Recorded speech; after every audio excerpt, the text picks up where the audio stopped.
Hello, and welcome to another edition of Last Day's Voice. Hey, I'm Joe Romero, and I will be talking to you today, sharing things with you that we are all needing to know about. As we know, things are getting crazy out there, and everybody's wondering, what's going on, and should we be concerned? And I tell people, yes, we need to be concerned. God does not want us ignorant. You heard me say that on the last episode, and if you didn't hear the first one, I encourage you to go to our first one. We're going to be releasing these daily and making them available to you. And why am I doing this? Well, God's always had me as a person who was aware of things. Each of us are made a certain way, and you know what? God has a job for each of us. How many of you know that we're all supposed to be a light, and so therefore we're supposed to be reflecting Christ in some way, in some manner? There's many gifts that were given to us by the Holy Spirit. Some of you have the gift of prophecy. Some of you have the gift of discernment, the speaking of tongues, interpretation of tongues. And, a lot of stuff is going on in the world today. And we're at a place, a chapter in life where there is a major shift. And it's due to come. It is supposed to happen. It's not a surprise to me. Trust me when I say that. I know that Christ is coming back soon. I know I want to be ready. I know when he comes, I want to be able to hear good and faithful servant. And that means I need to be active in the Lord. I need to be surrendered unto the Lord. I need to be putting God first and trusting him. That's what being saved looks like. We are grateful that we are saved from the old nature and old covenant, and that we are into this covenant of love, and by his stripes we are healed. We're able to receive the gift of salvation. But you know what? We need to understand that, and I'm very concerned about that. Maybe we should address that a little bit today, because everything's happening in the world. People are dying, and death is nothing new. When people tell me the market is bad, I can't make any sales. And for me inside, I know that the market did not dictate my success. God did. God gave me favor. And why do I say it like that? And how could that be?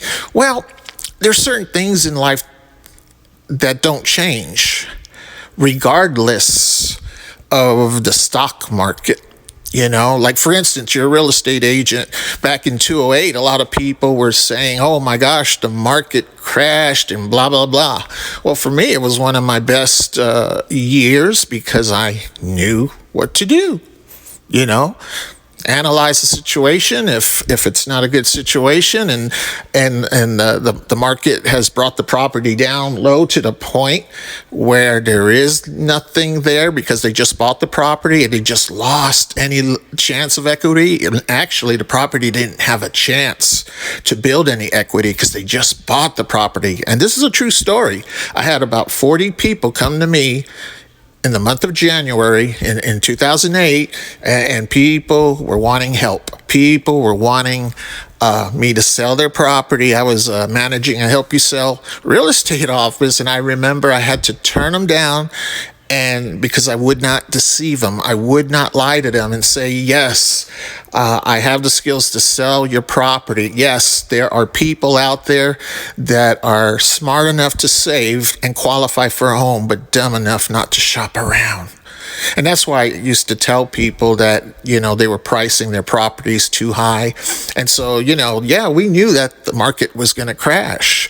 Yes, we knew that it was going to be a change. But what did that mean? That just means a shift in how we focus our activities. If you were a real estate agent and you had common sense, you know that the market crashing meant property values went down, and that meant, wow, the buyers are going to have a great opportunity to take advantage of the property values that just went down.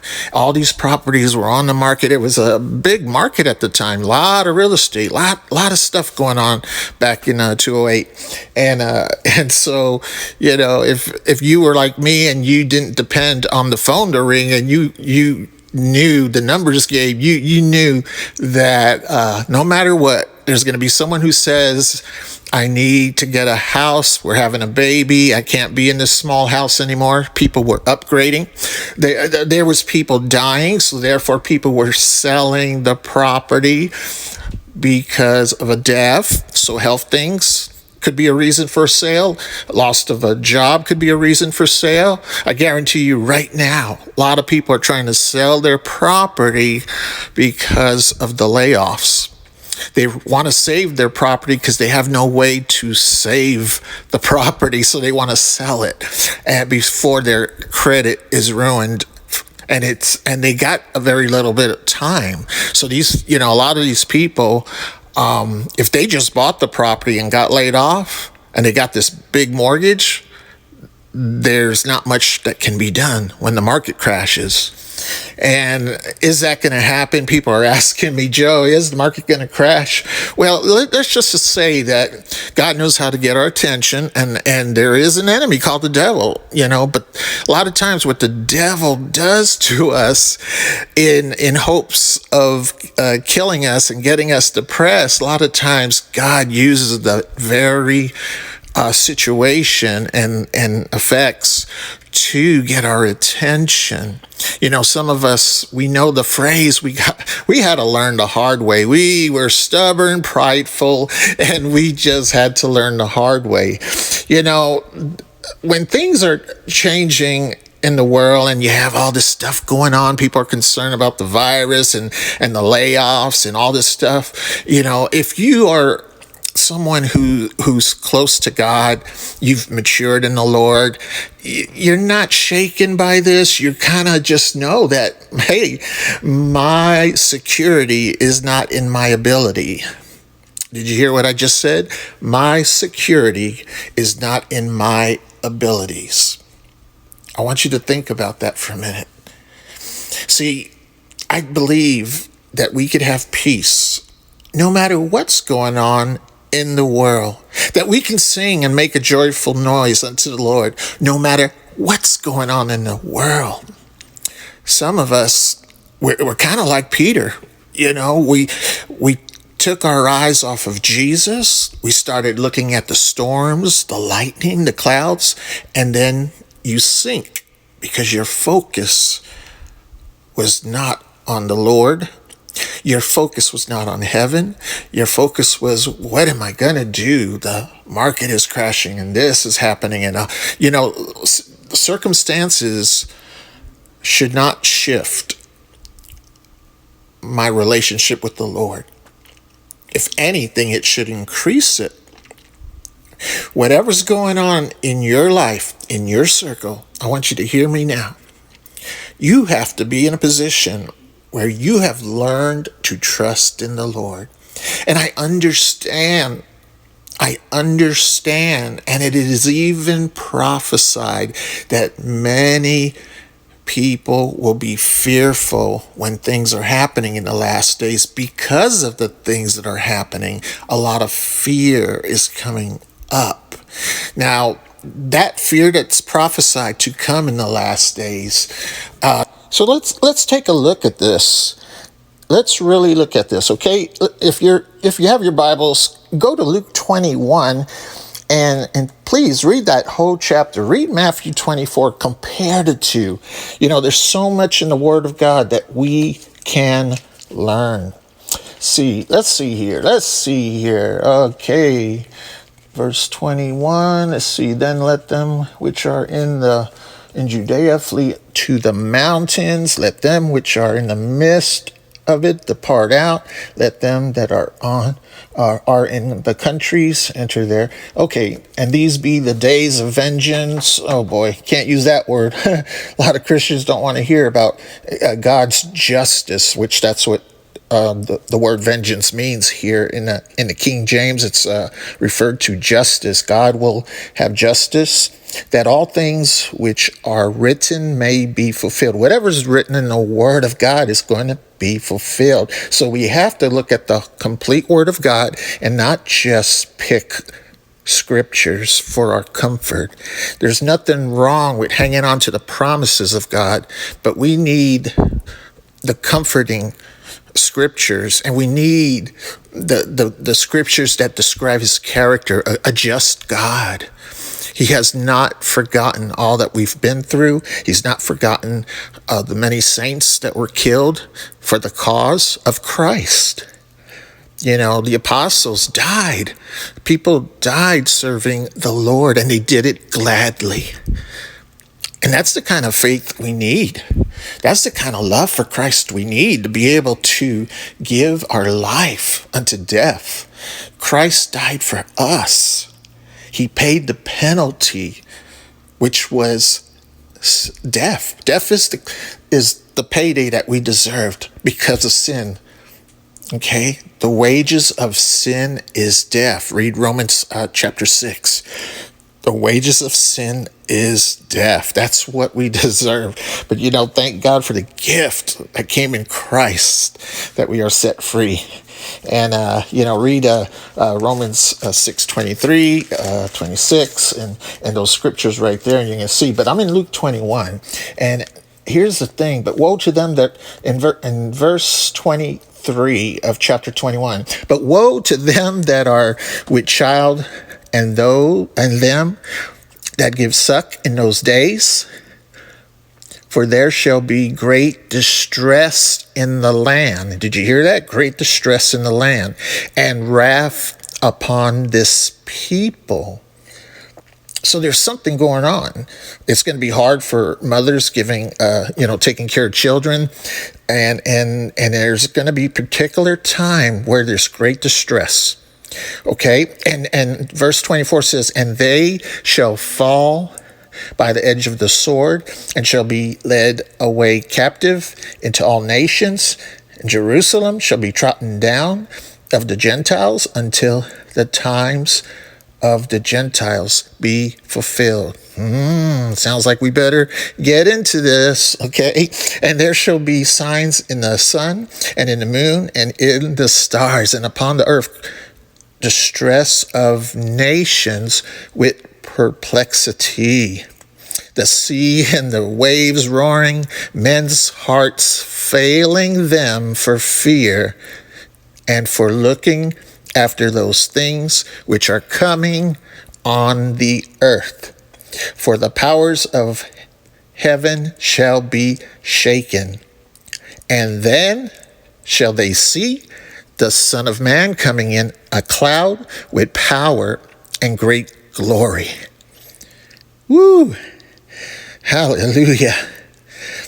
And when these things begin to come to pass, then look up and lift up your heads, for your redemption draws near. Hallelujah. Oh my gosh.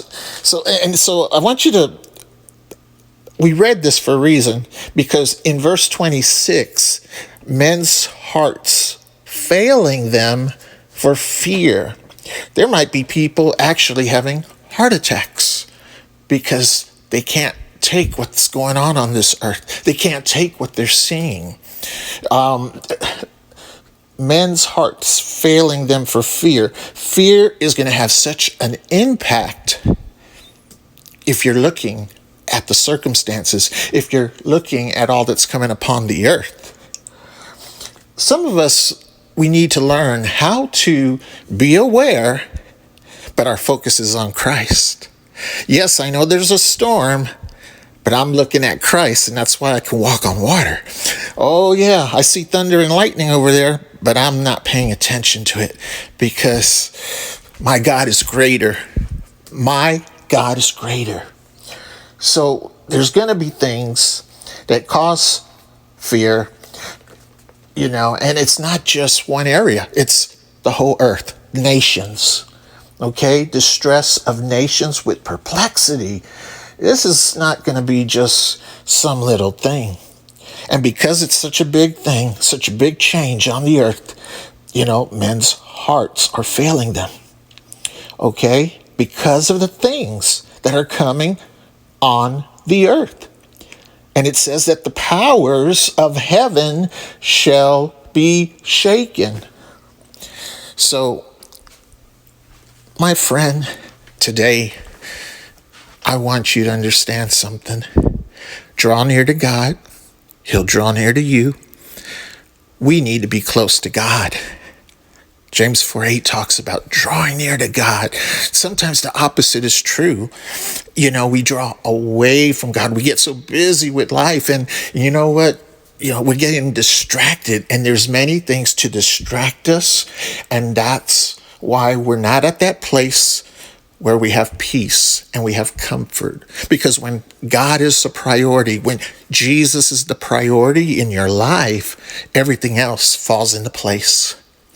Everything else going on the earth does not affect you because you're steadfast in the Lord. Amen. That's where we need to be right now. And as we assemble, I'm still wanting to remind you that we as saints, we as ministers of God, we, the body of Christ, needs to be about God's business. We need to be talking salvation to people. Right now, because of the fear, a lot of people can get saved because they have to learn the hard way. A lot of people just lost everything. And they're going to be mad at God, some of them. Some of them used to be with God and they got sidetracked, and now that God's getting their attention. There's all kinds of circumstances going to be going on.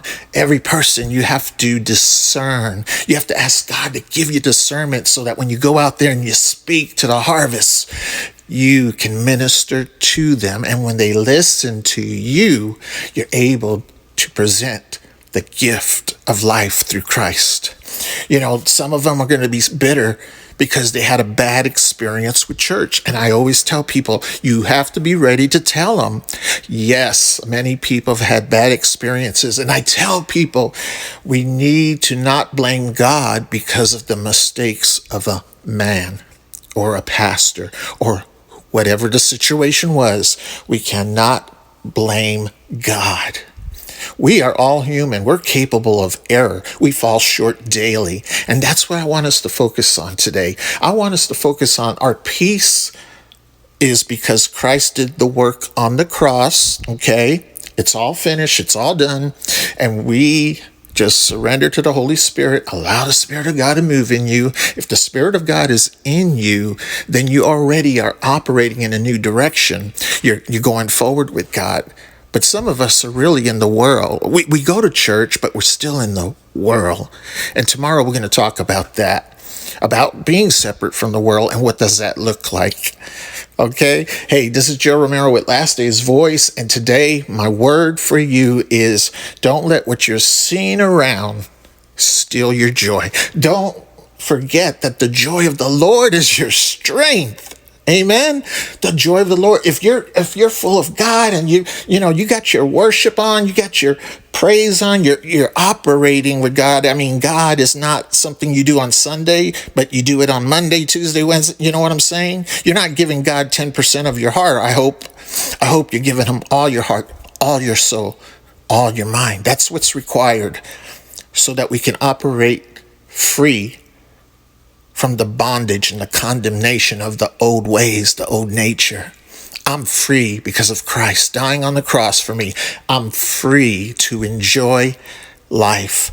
And I'm looking forward to him coming in the clouds, spending eternity with him. Oh, my friends, you got something to look forward to. Hey, this is Joe Romero with Last Day's Voice. Remember, we need you to get in touch with us regarding any land you have, any houses you have that you can help us help the poor, the homeless. We are looking for someone. Maybe you are an angel investor and you're listening to this and you're saying, I wish I knew a good ministry to sow into.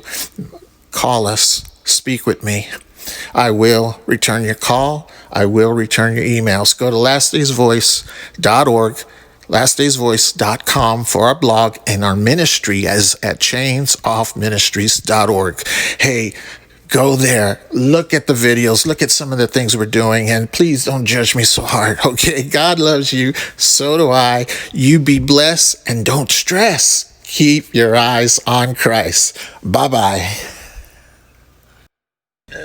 Hey, I just wanted to remind you all that as a nonprofit, we depend on the people of God supporting good Christian ministries. So, we don't have a physical location where, all this stuff is going on. We are mobile, and we are praying for a physical location where we can help more. Okay? If once you get to know me, you'll find out that I am very good at organizing residential programs and transitional housing and things of that nature. For my whole life, I've been working with people trying to overcome life-controlling problems, and we're getting ready to go full force in this direction. Help a lot of you that are saying, Joe, I don't know what to do. I got laid off, okay? So we appreciate your free will offering. You can go to chainsoffministries.org. You can click on a link, make a one-time donation, or maybe you want to write us and send us a check. That's fine too. Just write it out to Chains Off Ministries, Incorporated, 995 Stuckey Terrace, Winter Garden, Florida, 34787. And we appreciate you. Hey, if you wanted to get in touch with me, you can call me at 407-236-6685. Okay, 407-236-6685. You be blessed now and have a good one. And thank you for obeying the promptings of the Holy Ghost to help us. We need your prayers. We need volunteers. And yes, we need your finances to support the work of God. Bye-bye.